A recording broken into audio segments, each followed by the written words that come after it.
Hi guys, it's Chris, back in my cider shed with another cider to try. And we're carrying on now with our sample box. Still got 2 to go.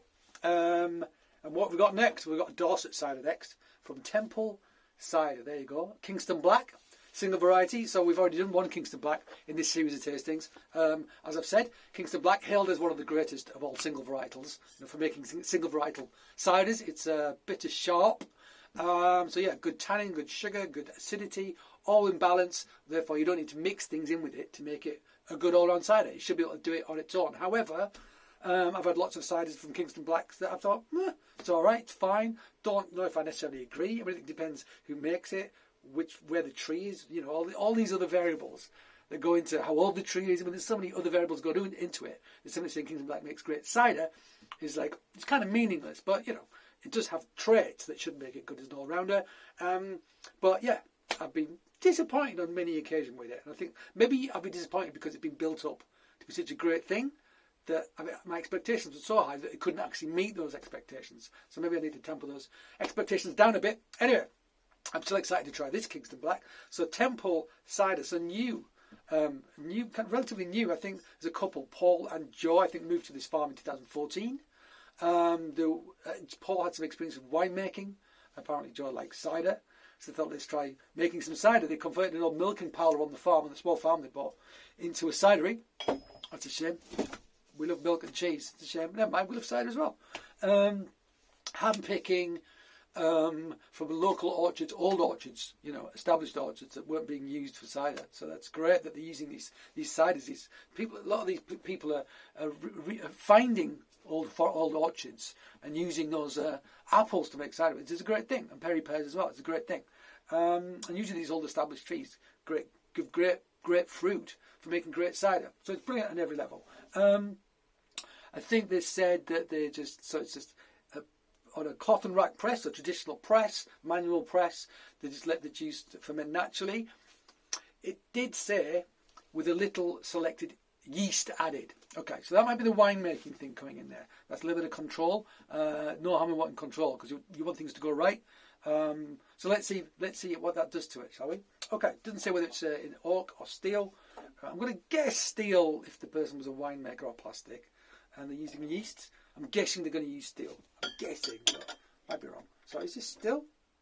I'm not sure. This says dry cider. Oh, actually, let's look at the bottle. Traditional craft cider made with 100% freshly pressed juice of West Country apples. Unfiltered, still cider, best served chilled. So there you go. Made on Dorset farm with hand-picked Kingston Black. Apple, 7.5%. That's it. That's it. It's not quite as cold today. I'm going for a lighter jumper.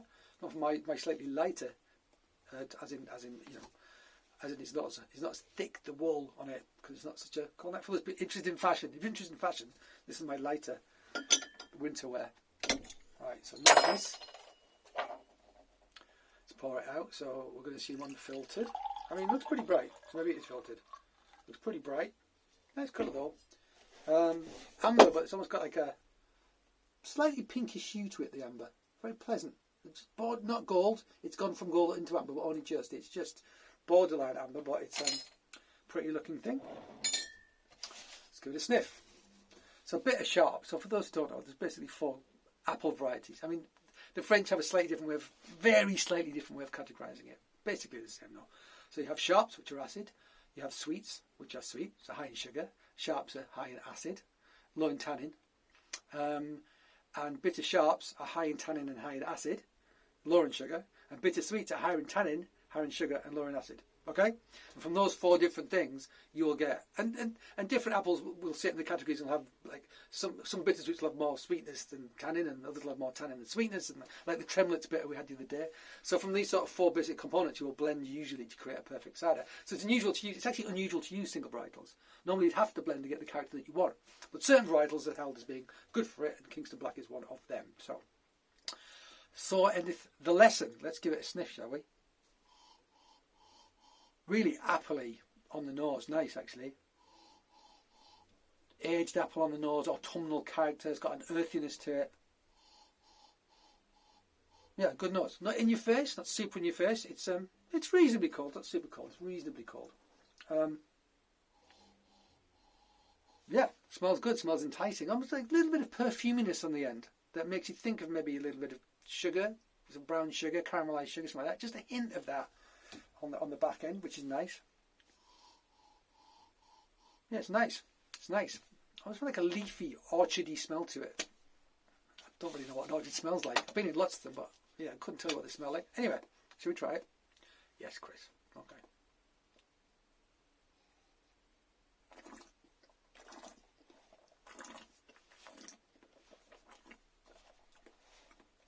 Okay.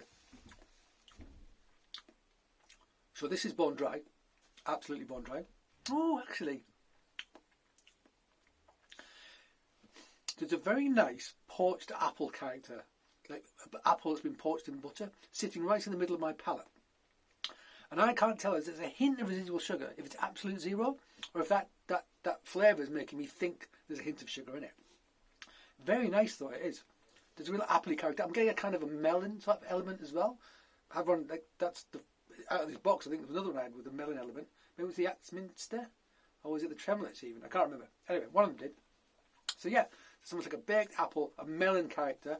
What are the tannins like?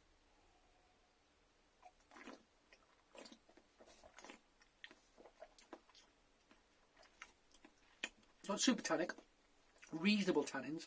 Oh yeah, that honeydew cantaloupe flavour is actually getting quite prominent now in my mouth. Minerality, not really any bitterness at the back end. None of the hard tannins on the back, so it doesn't need it because it's dry. It's got a nice round, rich, ripe apple character in the middle.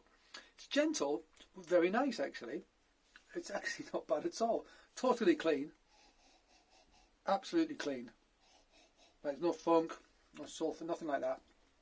It's not super acid either. It's very gentle. The acidity is very gentle, and it's a bit sharp. So you'd expect to be a bit more acidity in this, but there's not loads of acidity at all.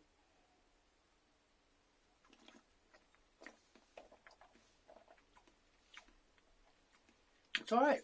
It's not bad. I think it's a dry cider that a lot of people who struggle with dry cider might be able to actually get their heads around. And actually, this is quite cold. When it warms up, you can get a little bit richer, a little bit rounder. It's gentle. It almost reminds me of like something like the Exmoor Mellow, but if the Exmoor Mellow was dry, it's got that sort of character to it. It's warm, it's friendly, it's round, it's rich, but it's not too rich. It's not nothing. There's no spike sticking out. It's not have a lot of acidity or hell of a lot of bitterness like tannin. Or yeah, there's no sugar really. So it's kind of quite rounded in many ways. It's actually. It's a solid cider, this. For somebody who's just started making cider relatively recently, I mean, the winemaking might have helped because cider making is basically winemaking. You're just using apple juice instead of grape juice. It's basically the same thing. It's not brewing, totally different to that. So maybe that does help actually. Yeah, and the nose is really good. Appley, kind of dark sugar, but that kind of melon characteristic makes me want to smell it again and again. That's always a good sign. Cool. We might have to try and find some more stuff from Temple Cider in Dorset, because this is pretty solid, I have to say. Cool. All right, guys. Good one. All right. Well, thanks for joining me. I hope to see you again. And as per usual, until then, cheers.